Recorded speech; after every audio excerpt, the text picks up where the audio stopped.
बहुत पुराने जमाने की बात है। एक छोटे से गांव में 4 दोस्त रहते थे, आर्यान, अली, शहजाद और रेहान। चारों दोस्त हमेशा एक साथ रहा करते थे। एक दिन वो शहर गए। वापसी पर शाम हो गई। जब वो अपने गांव वापस जा रहे थे तो रास्ते में उन्हें एक आदमी मिला।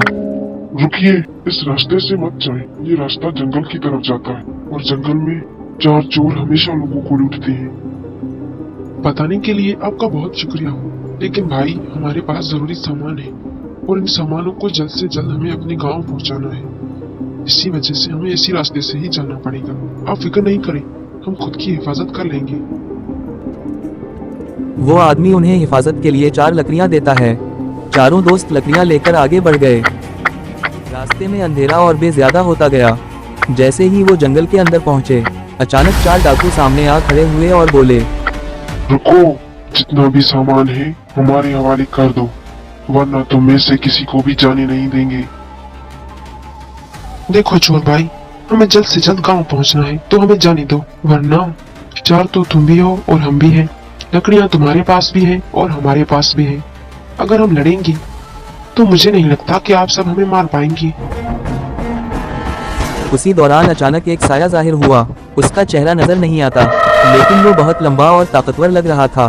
चुप हो जाओ, वरना तुम सबको मैं मार दूंगा। चारों दोस्त और डाकू घबराकर उस पर हमला करने लगे। कुछ देर बाद वो साया बेहोश हो गया और डाकू वहां से भाग गए। चारों दोस्त उसे उठाकर गांव ले आए और उसे बकरी खाने में लेटा दिया। जब सुबह हुई तो वो सब बकरी खाने गए। जो मंजर उन्होंने देखा उससे उनके रोंगटे खड़े हो गए और वो कांपने लगे। उन्होंने देखा कि वो आदमी नहीं बल्कि एक ताकतवर मखलूक है जो एक बकरी खा रही थी। वो खौफ से पीछे हट गए। मखलूक ने कहा, मुझसे ज्यादा डरिए मत, मैं आपको कुछ नहीं करूंगा। वो मैं काफी महीनों से बहुत भूखा था, इसलिए बकरी खा ली। अब मैं चलता हूँ। ये कहकर वो चली गई। कुछ दिन बाद चारों दोस्तों को आधी कटी हुई बकरी मिली। वो फौरन समझ गए कि ये भी उसी मखलूक का काम है। एक रात जब चारों दोस्त गांव के बाहर बैठे थे तो वही मखलूक फिर से आई और कहा, माफ करना, मैंने फिर से आपकी बकरी खा ली। मुझे बहुत भूख लगी थी। ठीक है, अब मैं चलता हूँ। ये कहकर वो फिर चली गई। कुछ दिन बाद ऐलान हुआ कि बादशाह का पैगाम लेकर आया हूँ। बादशाह ने तमाम जवानों को महल में बुलाया है। चारों दोस्त भी वहां पहुंच गए। एक रात शहजाद ने वजीर और बादशाह की बातें सुनी। बादशाह सलामत, अगर जंग हुई तो हमारे सारे सिपाही, सारे जवान मर जाएंगे। फिर आपने तमाम जवानों को महल में क्यों बुलाया है? ठीक कह रहे हो वजीर, अगर जंग हुई तो तमाम लोग मर जाएंगे, लेकिन हमारे पास कोई और रास्ता भी नहीं, हमें उन्हें भेजना ही होगा। ये सुनकर चारों दोस्त खौफजदा होकर महल से भाग गए। वो भागते भागते जंगल में पहुंच गए। वहां आग जलाकर बैठे ही थे कि अचानक उन पर छोटे छोटे पत्थर गिरने लगे। वो फौरन समझ गए ये वही मखलूक है। रेहान ने कहा, हमें पता है ये तुम ही हो, बाहर आ जाओ। मखलूक बाहर आई।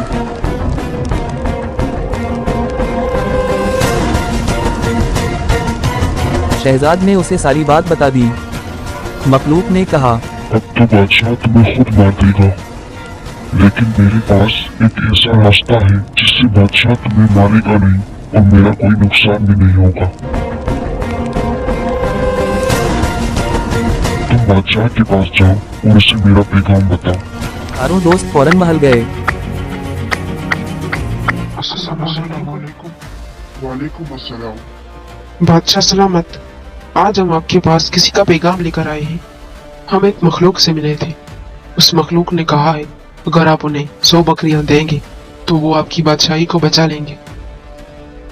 बादशाह ने काफी देर सोचा। वैसे भी मेरे पास कोई और रास्ता भी नहीं है। जंग होगी तो मेरी पूरी की पूरी बादशाही तो खत्म हो ही जाएगी। और कहा, वजीर, इन्हें 100 बकरियां दे दी जाए। चारों दोस्तों ने 100 बकरियां मखलूक को दी। मखलूक ने कहा, अब आप बेफिक्र रहे, मैं सही वक्त पर पहुंच जाऊंगा अपनी सारी मखलूकों के साथ। अगले दिन दुश्मन बादशाह ने हमले का ऐलान कर दिया।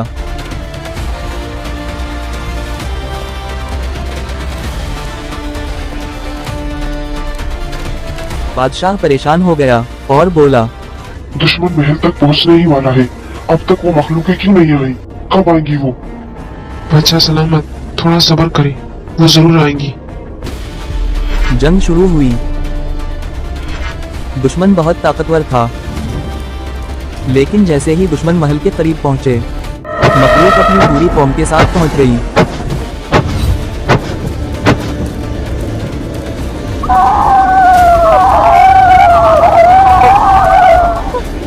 और दुश्मन की फौज को तबाह कर दिया। बादशाह बहुत खुश हुआ। आप चारों का बहुत बहुत शुक्रिया, आज आपकी वजह से मेरी बादशाही बच गई। मखलूक को मजीद 100 बकरियां दी। बादशाह ने खुश होकर चारों दोस्तों को अपनी बादशाही का आधा हिस्सा दे दिया। कुछ महीनों बाद मखलूक उन दोस्तों के पास दोबारा आई। महल के सिपाही मखलूक को देखकर डर गए, मगर चारों दोस्त उसे महल में ले आए। मखलूक ने कहा, मेरी बार बार आमद से आपके लोग डर रहे हैं, इसलिए मुझे जो चाहिए मुझे वही भेज दीजिए। वो 100 बकरियां लेती है और चली जाती है। यूं चारों दोस्त अमन और खुशी से अपनी बादशाही चलाने लगे।